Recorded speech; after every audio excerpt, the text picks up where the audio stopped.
Aboriginal artist Allan Sumner produces art in many different mediums.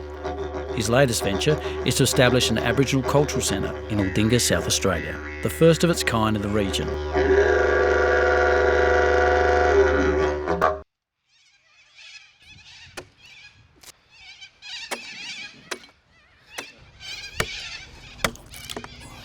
Well, I'm Ngarinjere Yankurinjera Ghana man, born and raised in Adelaide.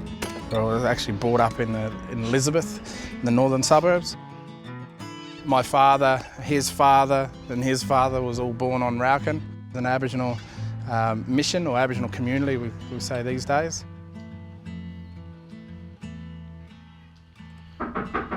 Have we got somebody here? We bloody always get interruptions. Oh, that's Clem. Here we go. Brother? Hey, my brother. What you been up to? I've been flat out busy, brothers. Oh, good to see you. Yeah. Bloody awesome. Just thought we'd come and see if you can show us around the centre a bit. Yeah, brother, yeah, absolutely. It's been crazy around here, so... Yeah, show us a few of the projects that you've been... Absolutely, yeah, come and have a look. Working on. Yeah, this is the space, man. We're sort of still fitting it out at the moment. We've obviously got our open day coming up on the 14th of April, but we've put an expression of interest out for artists to come and submit a couple of pieces of work. Yeah, come down, I'll show you the rest of the place. No worries. There's Amy working away there. How you going, Ames? So Amy, opening a few weeks away? Yes. A bit stressful? Yes. I only actually just found out about it not long ago, but it's exciting at the same time, and it's what Alan's dreamed about for a very long time. It's been a vision, it's a passion of his, and we're here to support him. Yeah. I just started a position working in a school. I was 19. I met an art teacher there who I got on really well with. She said, Alan, I run Aboriginal art classes, you know, and I'd love you to come along and work with the kids. And I just found that intriguing, and I started to learn a little bit about art, Aboriginal art. So understanding the stories that belong to our country, our creation stories, our dreaming, the things that connect us to the earth. I thought this is a wonderful way to learn about who you are, your culture, who you are as a person, is through artwork. My nana was very instrumental in setting up things in her community, making sure that the people were right, and that was an inspiration to me. She was born just outside of Oodnadatta, a place called Wintina Station. She didn't really talk about it much when she was around, but when she was 5, she was taken on the back of a truck. The authorities at the time told her mother, we'll see her at the end of the day, and of course she didn't return that day, and they took all these children off the country and they moved them to a place called Nepabunna. She became a domestic servant. During her stay there at Nepabunna, she managed to start a nursing degree. She ended up moving to Adelaide, became one of the first Aboriginal nurses in South Australia. Despite the circumstances, she's the one that she overcome all those, those bad things that happened to her. She pushed through and got where she needed to be. She was a very powerful woman. I wanted to explore my journey, my culture through art. And then, as times get tough, you start to look at creative ways of making money. And I started off doing these little 10-centimetre paintings on canvas, and I was using eBay at the time. I remember selling hundreds of pieces of work all the way around the world. I started selling to organisations and realised that there was a market in this. But I think what truly is rewarding for me is the fact that I love working with wood. This is for the Adelaide Crows. This is a Ghana shield representing going into battle, and of course with the crow coming down and latching the claws onto the Ghana shield as if it's taking it away. And I've still got a heap of detail to do on the wings. I've got to do all the feather work, I've got to do the claws, I've got to do the outline of the shield and clean it up as much as possible.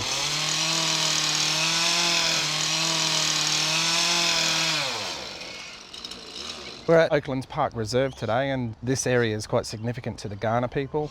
We have a range of old river red gums here that show that Kaurna people many years ago have taken shields from the tree.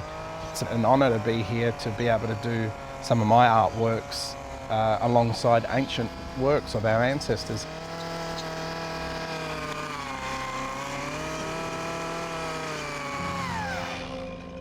So I'm just marking up now, trying to get the lines that I want to cut into the shield, which resemble the symbolic artwork of the Kaurna people.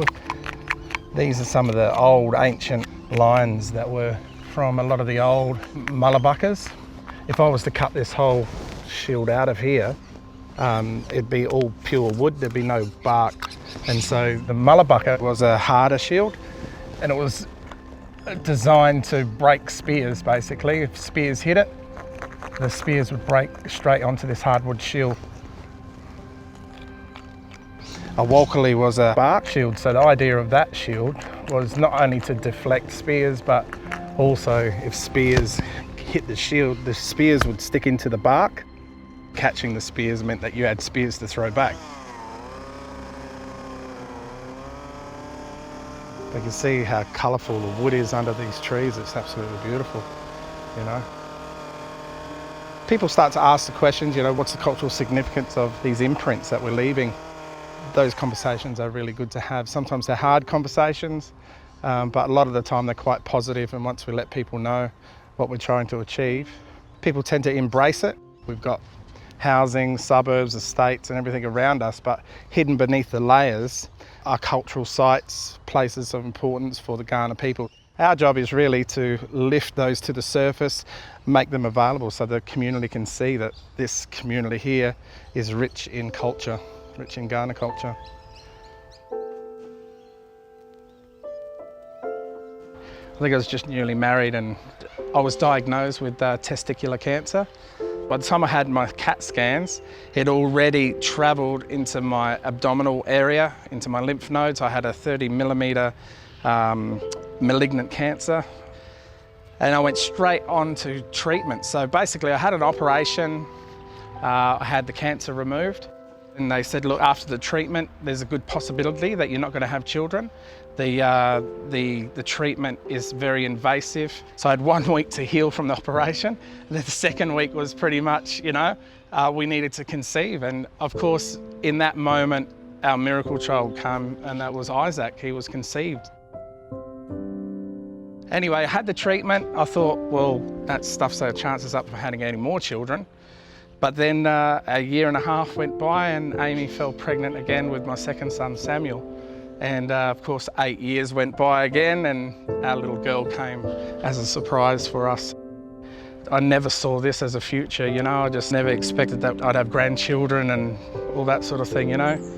Is that your paint? Yeah. Are you a little artist? Look at it. Yeah.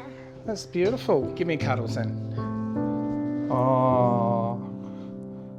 At the end of the day, Allan's just pushed through, and his motivation and his passion and love for artwork and just giving to the community has just been an ongoing drive.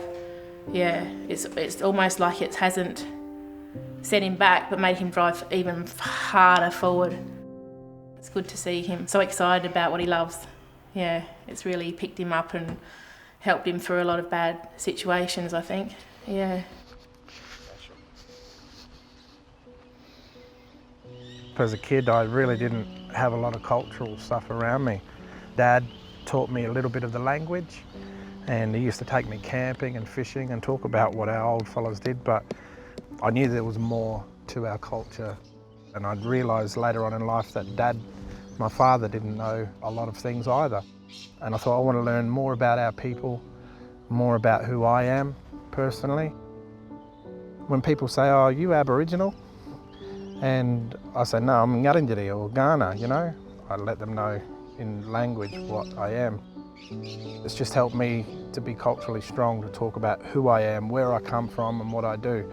These are some of the things that I want to pass on to my children and make sure they know who they are, where they come from, and they know their ancestral roots. On the morning of open day, Al and his team are hard at work getting ready for the day's event.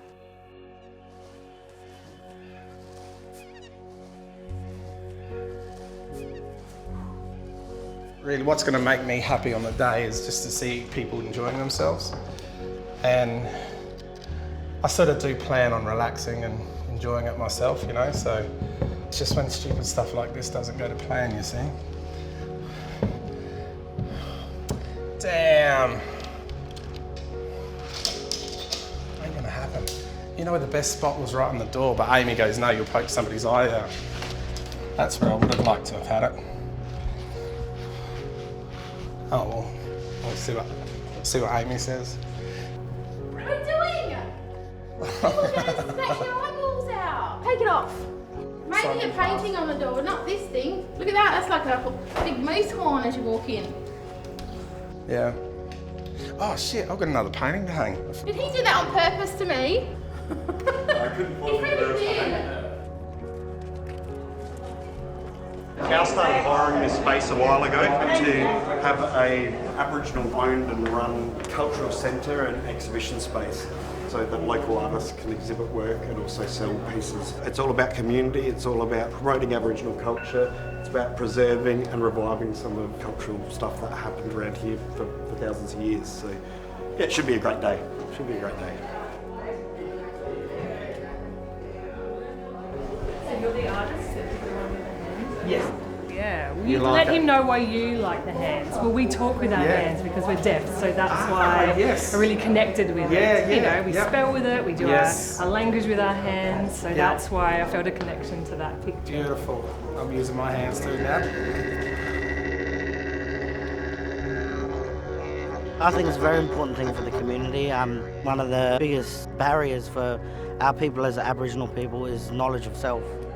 There's very few places like this that allow our people to learn about who they are and openly express who they are as well. Your work's come up good up on the wall. Yeah, these are Elizabeth Close's works. So, yeah. It's been a long time coming. I've had these conversations with Allan and others in that is, you know, how do we, especially down the southern, get that input into bringing our connection, to have a place of belonging where it's a nub where not only Aboriginal people but those supporters that we have in the wider community is that engagement, that working together. It's a simple philosophy because if we can impact on that, there's that social impact. Others will join us and others will walk that journey with us and we'll shape that journey.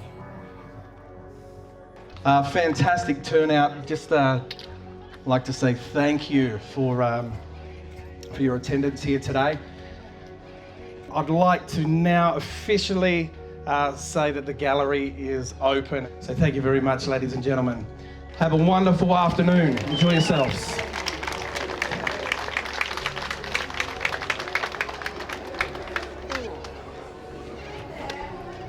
The last couple of days has been really stressful and pulling it together because I saw the yard and I thought, how are we going to put this stuff together, you know, and eventually we end up getting there and pulling through.